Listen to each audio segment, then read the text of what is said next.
For people that are hearing about passionate ambivalence for the first time, how would you describe that in the simplest, most human way possible? I think the beauty of this and getting the chance to talk to you is that it's really connected to mindset and mental well-being. So the idea is you get to be as passionate as you are about anything that you may get to do.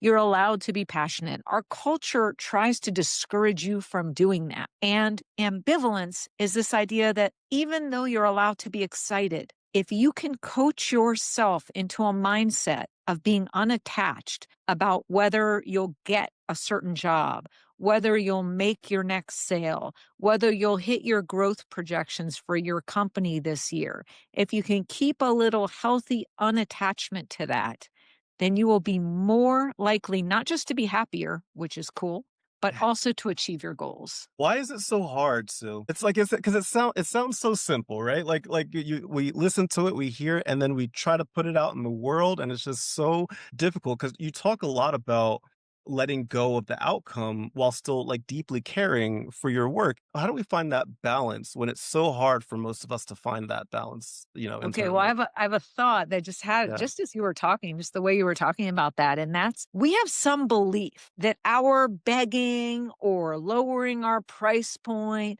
or doing more for the same money, even if it makes us uncomfortable, we have a belief that all of those tactics will make it more likely for us to succeed.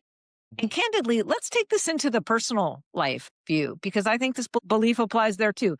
You're dating a new person, and that person wants you to be more upbeat, more heart connected. They want them to make more money, all these things. So the other person's like, okay, cool. I got to be more heart connected. I got to go get a different job to be making more money because, Sarah wants me to do these things. And they make all sorts of accommodations. And I imagine everyone listening to this podcast knows that that is a recipe for disaster. It's possible Sarah will say, sure, yes, now I want to be with you. You're the man I've always dreamed about. Yeah, that's possible. But even if she does for 5 minutes, in minute six, she is likely to find you wanting in some other way. If you can just let go and show up as you, including in the sales process, and you've done a bunch of homework to clear limiting beliefs, clear some blockers, get in touch with your imposter voice so you're not talking from there, you're talking from your essence quality voice. If you can do all that, you are likely to win. And I think the reason it's hard in answer to your question is we have some story that we're more likely to win if we beg. And it's just not true.